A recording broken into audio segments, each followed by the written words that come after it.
Assalamualaikum warahmatullahi wabarakatuh. Senang rasanya Sanofia Aprilia dapat kembali menjumpai Anda dalam program Legislatif DPRD Kabupaten Cirebon. Luar biasa sekali pemirsa malam hari ini karena kita bisa berbincang bersama dengan Ketua DPRD Kabupaten Cirebon. Sudah hadir di sini pemirsa Ibu Dr. Sophie Zulfia SHMH. Assalamualaikum Ibu. Waalaikumsalam warahmatullahi wabarakatuh. Selalu cantik, selalu ceria, menebarkan aura positifnya luar biasa. Gimana kabarnya Ibu? Alhamdulillah baik, Mbak. Terima kasih sudah hadir. Ini di tengah agenda Ibu yang sangat padat ya Bu ya.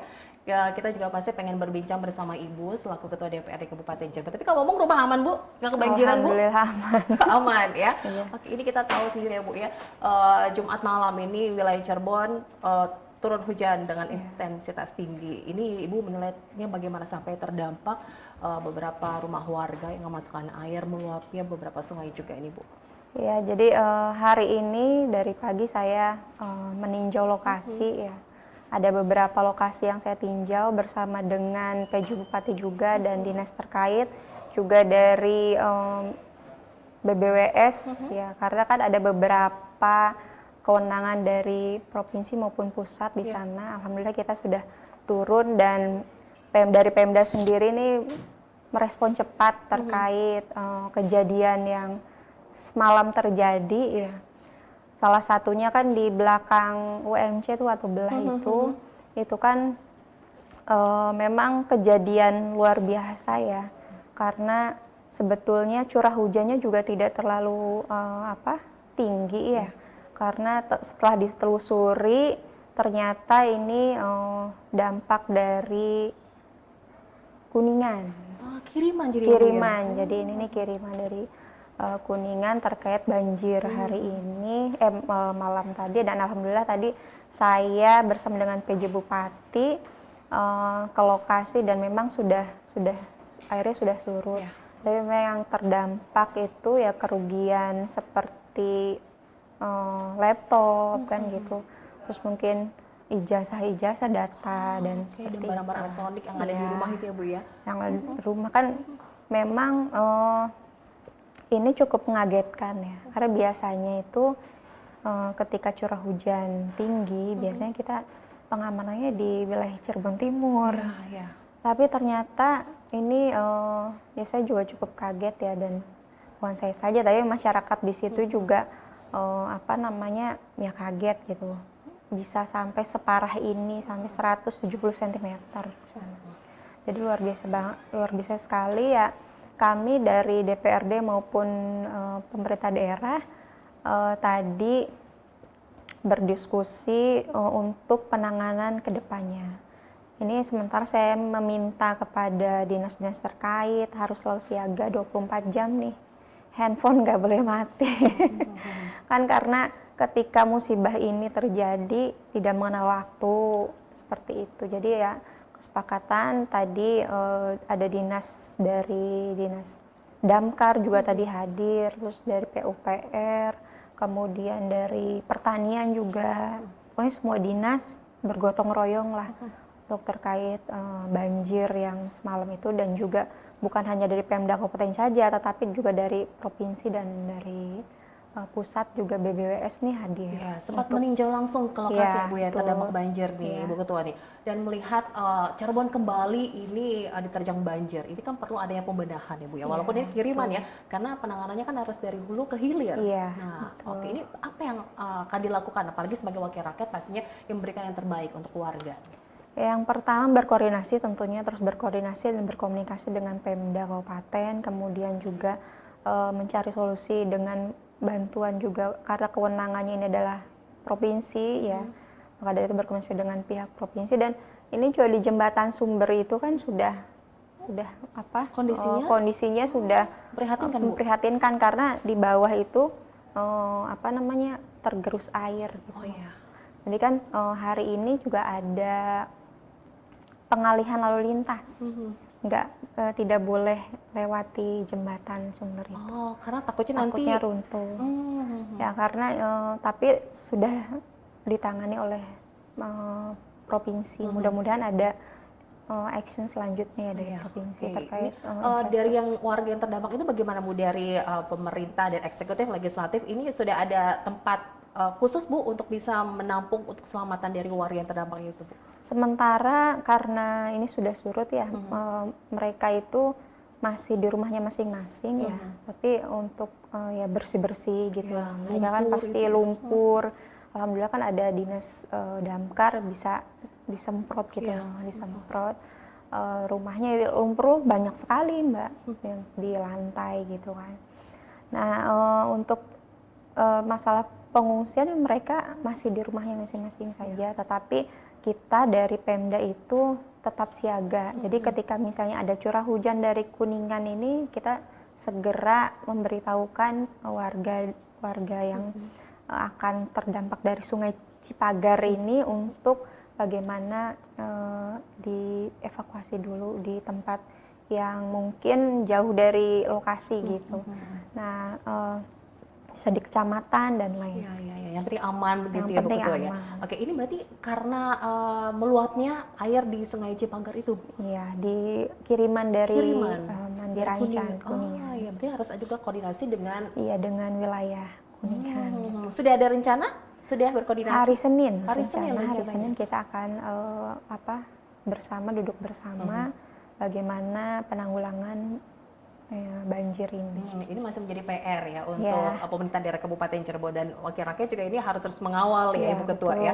Dan solusinya apa sih yang ingin Ibu tawarkan nanti Bu sebagai wakil rakyat juga? Yang pertama tentunya infrastruktur ya. Infrastruktur. Perbaikan infrastruktur, tanggul dan lain sebagainya. Terus kemudian juga ini kan saya tadi itu ada satu titik yang saya kunjungi, itu daerah Wanantara. Wanantara tuh Kubang. Nah itu kan sebenarnya senderannya tuh sudah 3 kali lah kita membuat senderan itu. Nah tapi tadi karena luapan airnya yang luar biasa, ambruk. Wow, nah dahsyatnya kiriman Iya, air itu ya Bu. karena dahsyatnya. Jadi kita harus mencari solusi apakah nanti akan dibuat bendungan, maksudnya akan diperbaiki atau seperti apa nanti. Harus ada solusi infrastruktur lah. Yang terpenting infrastruktur ini harus dianggarkan dan dibangun tahun ini juga. Menjadi prioritas ya. Menjadi prioritas. Oke, karena jangan sampai lagi ini warga merasa was-was. Kita kan Iya, masih di musim hujan nih Bu Ketua ya. Nanti takutnya merasa tidak nyaman dengan kalau turun hujan. Waduh, ini ancaman begitu ya. Pengennya kan hidup dengan nyaman Bu Ketua. Oke, ini berkaitan juga dengan tema kita pada kesempatan kali ini pemirsa, berkaitan dengan infrastruktur dan juga tata kelola sampah di wilayah Kabupaten Cirebon ini. Soal banjir ini kan bagian dari infrastruktur ya. Ini penanganan jembatan ya, jalan, kemudian juga drainase serapan airnya. Ini bagaimana nih untuk kedepannya biar nanti kita lebih baik lagi Cirebon bebas dari banjir nih Bu Ketua?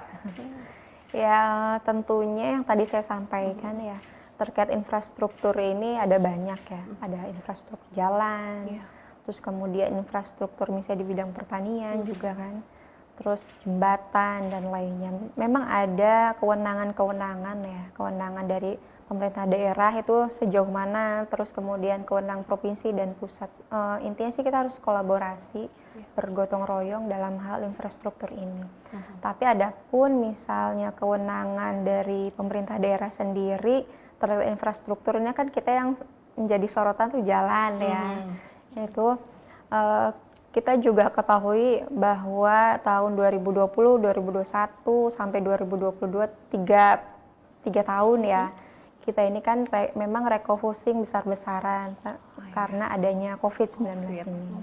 Tetapi bukan berarti menjadi menjadi suatu kendala lah. Kan kita harus mencari solusi yang terbaik.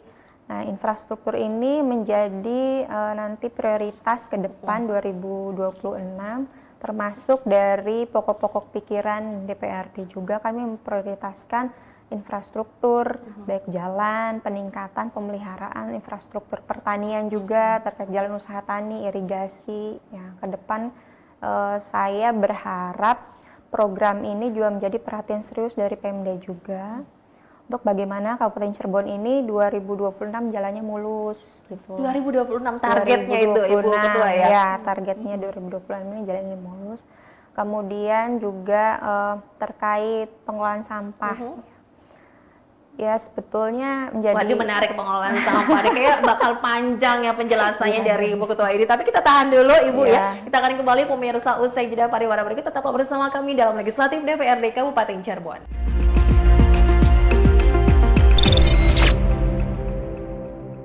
Terima kasih pemirsa Anda masih bergabung bersama kami dalam Legislatif DPRD Kabupaten Cirebon. Kita masih berbincang bersama dengan Ketua DPRD Kabupaten Cirebon, ada Ibu Dr. Sophie Zulfia SHMH ya. Ini yang beliau ini langsung gercep loh ya terkait dengan musibah-musibah yang ada di Kabupaten Cirebon, apalagi yang banjir. Waktu apa ya, ini rame-rame sampah juga ya Bu ya. Wah, ini Ibu langsung gercep ya. Ini bagian dari tugas juga ya Bu ya. Iya, betul. Oke, kita tahu Ibu ini wilayah Kabupaten Cirebon masih banyak PR-nya dari sampah, jalan, banjir. Nah, ini saya mau tanya nih terkait dengan pengelolaan sampah yang dari Kabupaten Cirebon Ibu Ketua. Ini kemarin sempat rame nih Bu karena ditutupnya TPAS Kubang Deleg nih ya. Ini bagaimana sih saat ini progresnya Ibu? Jadi ketika kami berkunjung ya ke sana itu memang sebetulnya pembukaan lahan dari Kubang Deleg ini kan awalnya adalah untuk pengelolaan sampah, bukan pembuangan akhir sampah, tapi pengelolaan sampah. Untuk itu ya kami dari DPRD Kabupaten Cirebon juga akan mengawal program tujuan awalnya itu terkait pengelolaan sampah, di mana nanti Kubang Deleg ini menjadi prioritas percontohan. Kami menginginkannya seperti itu. Jadi kan ada pemberdayaan dari masyarakat itu sendiri. Jadi bagaimana caranya sampah ini menjadi uang gitu loh. Seperti itu, bernilai. Jadi kami juga butuh dukungan juga dari pemerintah pusat. Alhamdulillah waktu itu beberapa hari yang lalu DPRD dan Pemda kita berkunjung ke Kementerian PU yang memang Kementerian PU ini Kabupaten Cirebon menjadi salah satu prioritas dalam dalam bantuan untuk Kabupaten Cirebon terkait pengelolaan sampah. Jadi kami harap bantuan ini akan maksimal di Kabupaten Cirebon. Jadi bantuannya berupa infrastruktur, kemudian tentunya teknologi untuk bagaimana sampah ini bisa terurai.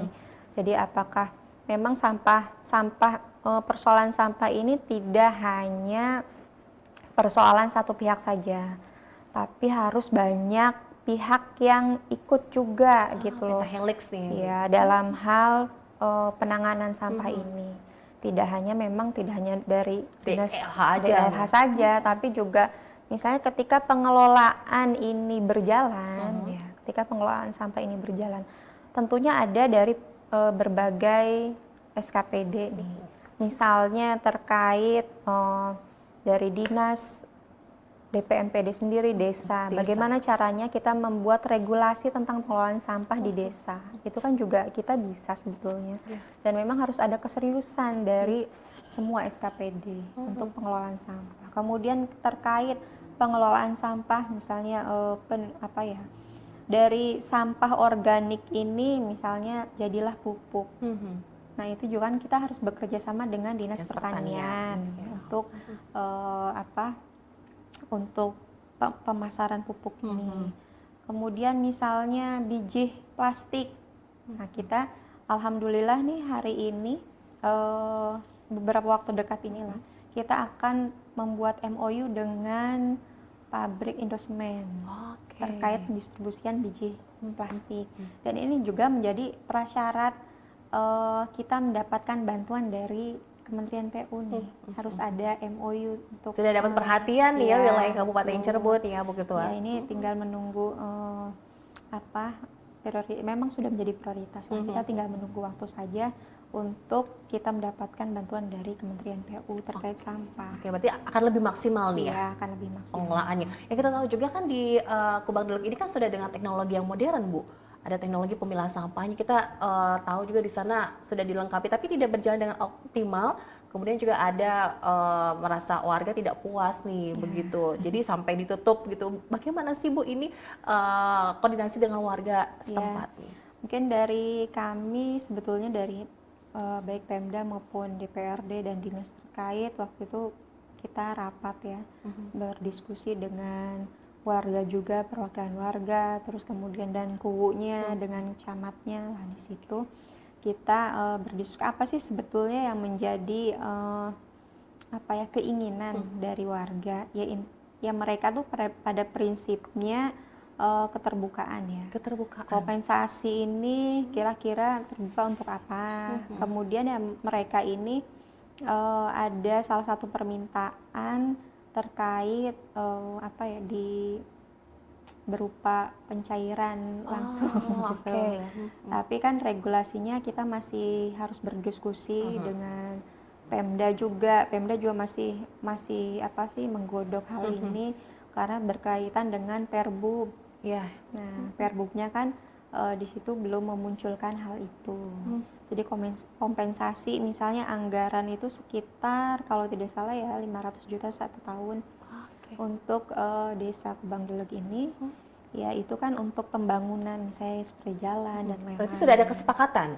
Ya harusnya ada kesepakatan ya mungkin ada inilah apa namanya hanya ada miss saja sebetulnya, tapi insya Allah sih dengan kemarin kita rembuk rapat bersama sudah ada pengertian dari warga. Jadi sudah clear. Nih Ibu juga kan hadir langsung bersama Pak PJ ya, langsung meninjau ke sana Ibu. Ya, bertemu dengan warga. Bertemu dengan perwakilan warga. Nah, kemarin kebetulan yang bertemu warga langsung adalah dari dinas LH-nya. Mereka sudah menyampaikan apa hasil dari rapat yang kita rapatkan. Jadi ya intinya adanya apa ya kerjasama dengan KUU dan keterbukaan seperti itu. Tapi ke depan sih kita menginginkan yang mengawal program itu untuk pengelolaan sampah agar masyarakat sekitar ini berdaya dulu. Gitu. Entah nanti akan ada pelatihan dan lain-lain. Kemudian memang terkait saran dan prasarananya memang sudah ada tapi belum lengkap. Nah, itu mungkin yang akan dilengkapi nanti bantuan dari Kementerian PU. Oke, ini sebelumnya juga tidak terbayang ya Bu akan ditutup sementara diprotes oleh warga ini, apalagi yang sudah dipersiapkan ini dari yang Gunung Santri kondisinya sudah overload itu kan di Kubang Delek ini kan untuk bisa menampung 18 kecamatan ya di wilayah timur ya nih di Kubang Delek itu. Tapi kan kondisinya kemarin sampai ada penumpukan truk itu loh di Gunung Santri gitu Bu Ketua. Ini harus diantisipasi sedini mungkin. Iya, betul. Jadi memang ini harus cepat nih terkait pengelolaan sampah. Maka dari itu saya kan sudah tadi sampaikan bahwa penanganan sampah ini tidak hanya tugas DLH saja, tapi dari dinas lain juga harus berkontribusi lah intinya dinas masing-masing.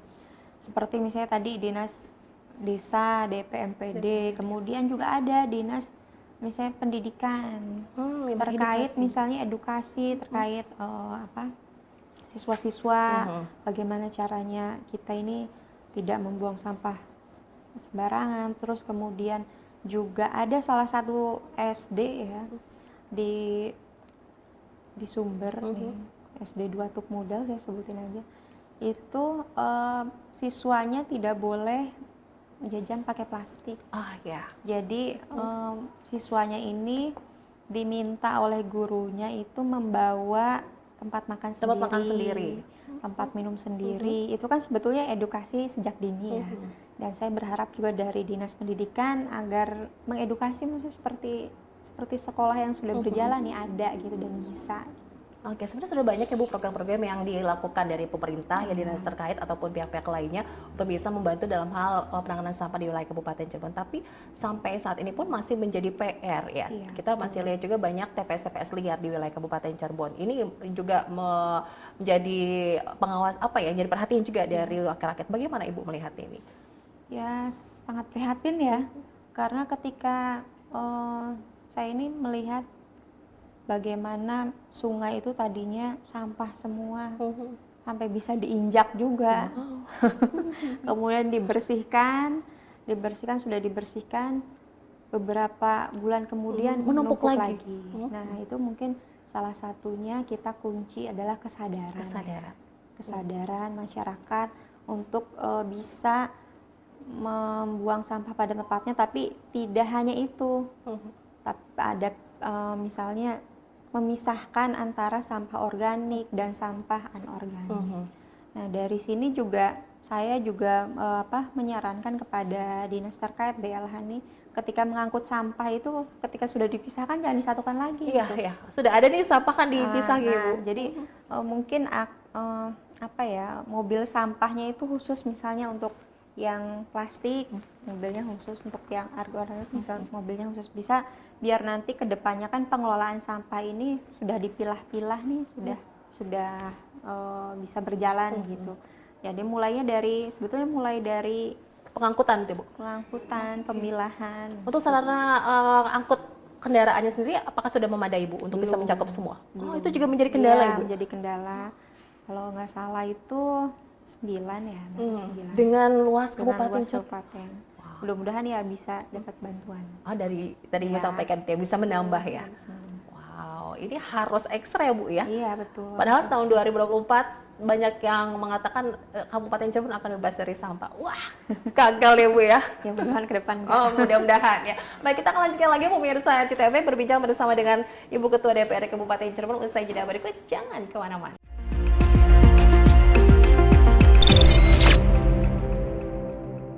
Kita masih berbincang pemirsa terkait dengan infrastruktur dan juga tata kelola sampah di Kabupaten Cirebon bersama dengan Ketua DPRD Kabupaten Cirebon ya. Ini tadi disampaikan banyak yang soal permasalahan banjir, kemudian sampah dan juga infrastruktur jalan ya, Bu ya. Nah, sekarang ini warga kan tidak mau tahu ya, Bu ya. Kita sudah membayar pajak, nggak mau tahu tentang regulasi, kemudian juga terbentur dengan banyak yang disampaikan dari dinas, ini kan karena anggaran yang minim. Nah, wakil rakyat nih bagaimana nih, Bu, untuk memberikan pengertian kepada warga Kabupaten Cirebon? Ya, memang untuk itu kan merupakan tugas kami ya, tugas wakil rakyat, tugas pemerintah daerah gitu. Bagaimana caranya?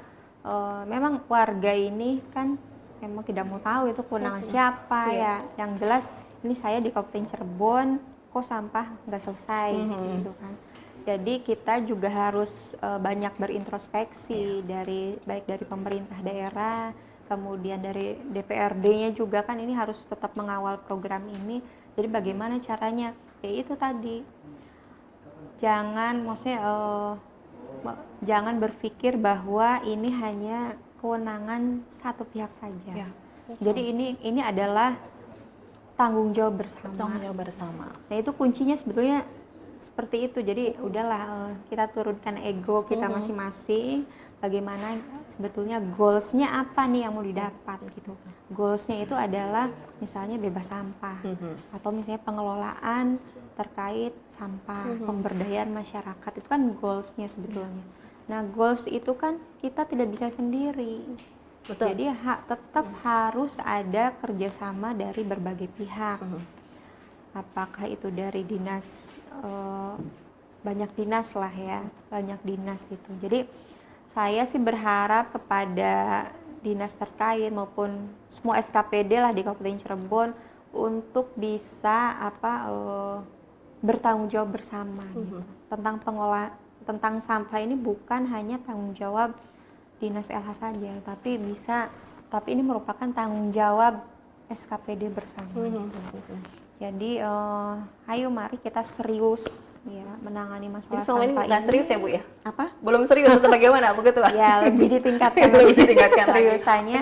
Ayo kita serius menangani persoalan masalah sampah ini, karena persoalan sampah ini bisa mengakibatkan banyak masalah. Dampaknya banjir kan, dampaknya seperti itu. Itu kan salah satu masalah yang kembali lagi ke kita gitu. Jadi masalah alam ini, masalah sampah ini menjadi tanggung jawab kita bersama. Malah jangan sampai ada saling lempar tanggung jawab ya, Bu ya. Jangan sampai ada saling lempar tanggung jawab. Misalnya ini bukan tanggung jawab saya, karena semua itu bertanggung jawab.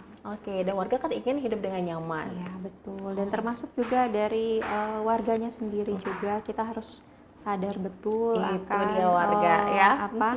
namanya membuang sampah pada tempatnya, memilah sampah gitu. Udah mulai seperti itu diedukasi. Oke, kita bareng-bareng rasa memilikinya ya. Betul. Tapi warga juga kadang beranggapan gini Bu, wah kan nggak ada nih tempat sampahnya, jadi buang sembarangan gitu Bu. Oh. Ngelesnya begitu Bu Ketua ya. Iya. Ya, terus juga karena angkutannya juga ini lama nih, jadi ya buang sembarangan gitu. Ya, nanti ke depan ya akan ada ya, Tindakan program, tegas nih, Bu. tindakan tegas juga dan program terkait ya itu tadi bak sampah atau dan lainnya.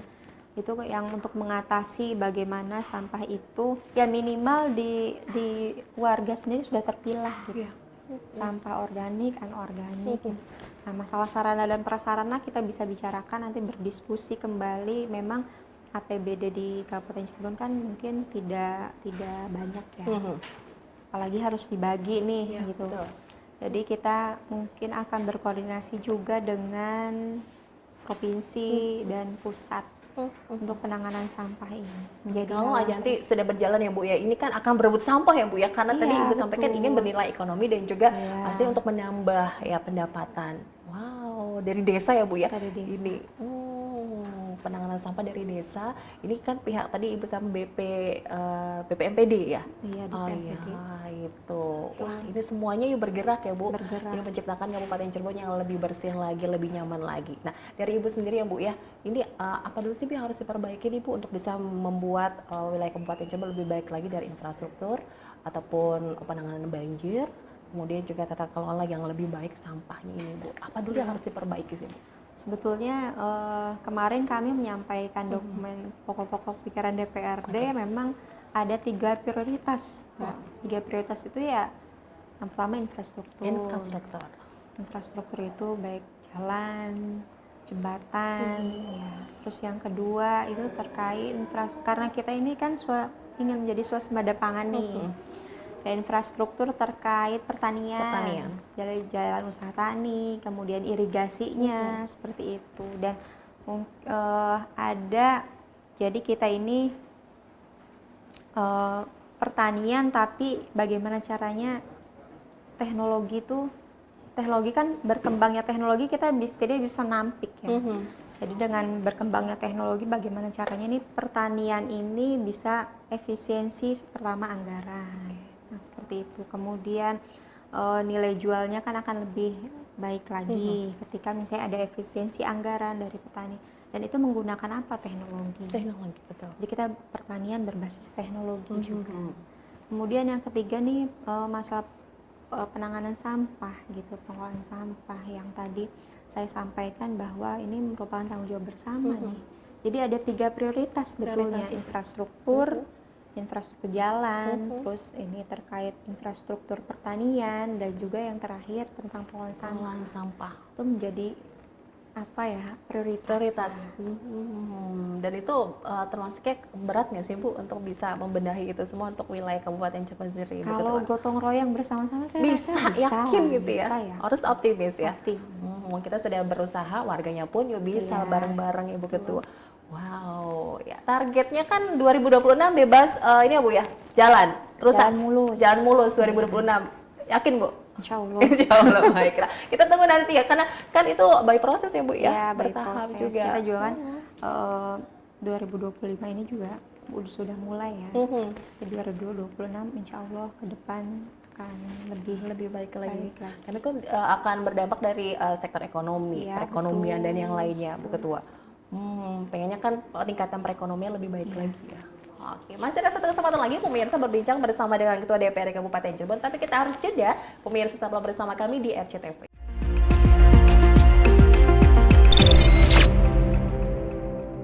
Terima kasih pemirsa Anda masih bergabung bersama kami. Kita sudah berbincang banyak bersama dengan Ketua DPRD Kabupaten Cirebon terkait dengan PR-PR yang ada di Kabupaten Cirebon ya Bu ya. Oke, ini juga pastinya punya harapan biar Kabupaten Cirebon lebih maju lagi. Ya, anggaran juga pasti harus didukung ya Bu ya. Dari Dewan pasti akan terus mensupport. Walaupun anggarannya ini terbatas ya. Iya. Ya, tapi kita akan berusaha untuk misalnya bantuan provinsi, pusat, kita akan berkolaborasi seperti itu untuk bagaimana caranya Kabupaten Cirebon ini menjadi kabupaten yang maju, terus infrastrukturnya juga mulus kan seperti itu. Itu kan harapan sebetulnya harapan semua masyarakat di Kabupaten Cirebon. Nggak terkait dengan nggak melulu anggaran, tapi juga perlu inovasi ya Bu Ketua. Iya betul, inovasi juga. Jadi anggaran seperti APBD gitu kan sebetulnya kita bisa mencari misalnya kayak CSR. Iya. Itu juga kita bisa lakukan. Nah kebetulan tapi hari ini wadah untuk CSR itu kami akan membuat perda mengenai TJSL atau CSR agar lebih bisa terpantau ya, sehingga tidak ada lagi misalnya hal-hal yang di luar keinginan kita gitu terkait CSR, karena kan sekarang Seperti apa itu Bu? misalnya kan di sini banyak pabrik-pabrik, terus kemudian ada dari bank juga, Bank Jabar dan lain sebagainya lah. Misalnya itu CSR seperti di kota-kota lain ya, misalnya CSR untuk pembangunan misalnya PJU lah, untuk PJU. Nah di situ ada nanti tulisan dari CSR BJB. Ikut berkontribusi misalnya begitu ikut ya? berkontribusi. Nah hal seperti itulah selain dari APBD kita juga bisa lewat CSR. Oke, dan dampaknya juga kan nanti kan dirasakan oleh warga. Iya, dirasakan oleh warga. Oh, itu akan sedang proses ya Bu? Sedang proses. Sudah sejauh mana Bu? Raperdanya kita Raperdanya. sedang proses ya, Raperda TJSL. Nah itu sedang kita proses di pansus, tapi belum selesai. Oke, itu untuk membantu juga ya? Ya untuk membantu juga. Untuk suntikan dana ya Bu? Ya seperti itu. Ya, oke, baiklah.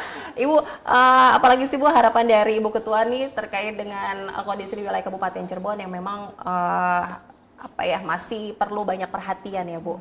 Apalagi sih Bu yang diinginkan warga yang disampaikan langsung dari Ibu Ketua?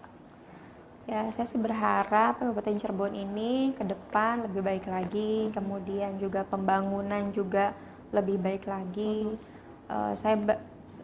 Kita ini kan tidak bisa sendiri ya. Tentunya dari semua pihak seperti baik dari DPRD-nya maupun dari pemerintah daerahnya. Kemudian dari masyarakatnya juga ikut mensupport lah. Mensupport bagaimana agar Kabupaten Cirebon ini lebih baik lagi. Entah itu misalnya dari ide-ide atau misalnya penyampaian melalui pesan atau seperti misalnya adik-adik mahasiswa lah, aspirasi. Kita kan juga ada diskusi dengan adik-adik mahasiswa juga. Jadi untuk menyampaikan ide-ide biasanya yang muda ini yang kreatif, Lebih kreatif, ya, kritis juga loh Bu. kritis juga, iya. Itu kan sebetulnya memberi masukan ke kita semua. Jadi saya sih mengapresiasi pada kaum muda yang peduli terhadap Kabupaten Cirebon. Punya perhatian juga Punya nih, perhatian khusus. Saya sih berharapnya ya kita tidak hanya DPRD saya, tapi DPRD, pemerintah daerah maupun masyarakat ini bergotong royong untuk bagaimana caranya Kabupaten Cirebon ini lebih baik lagi. Oke, dengan nanti juga pemimpin yang baru juga ya Bu ya. Ini Insya bisa Allah. terus Iya, berkolaborasi betul. eksekutif legislatif ya Bu ya. Iya. Oh, baiklah. Bu, ada yang ingin lagi disampaikan kepada warga Kabupaten Cirebon, Ibu Ketua? Untuk masyarakat Kabupaten Cirebon, ayo kita bersama-sama membangun Kabupaten Cirebon menjadi lebih baik lagi, dan saya yakin pasti bisa. Pasti bisa, harus optimis. Yuk warga Kabupaten Cirebon, kita dukung semua program dari pemerintah dan juga pastinya terus mengawal nih ya dari legislatif ya Bu ya. Oke, terima kasih banyak Ibu Ketua DPRD Kabupaten Cirebon atas waktunya. Selalu sehat ya Bu. Ya, amin. Lanjut lagi habis ini aktivitas? Iya. Sampai malam. Sampai Waduh, malam. saya selalu Ibu. Dan kita ketemu lagi dengan topik yang berbeda pastinya untuk warga Kabupaten Cirebon. Kita harus akhiri pemirsa legislatif DPRD Kabupaten Cirebon pada kesempatan kali ini. Semoga apa yang disampaikan bermanfaat. Saya Novia Aprilia pamit, sampai jumpa. Wassalamualaikum warahmatullahi wabarakatuh.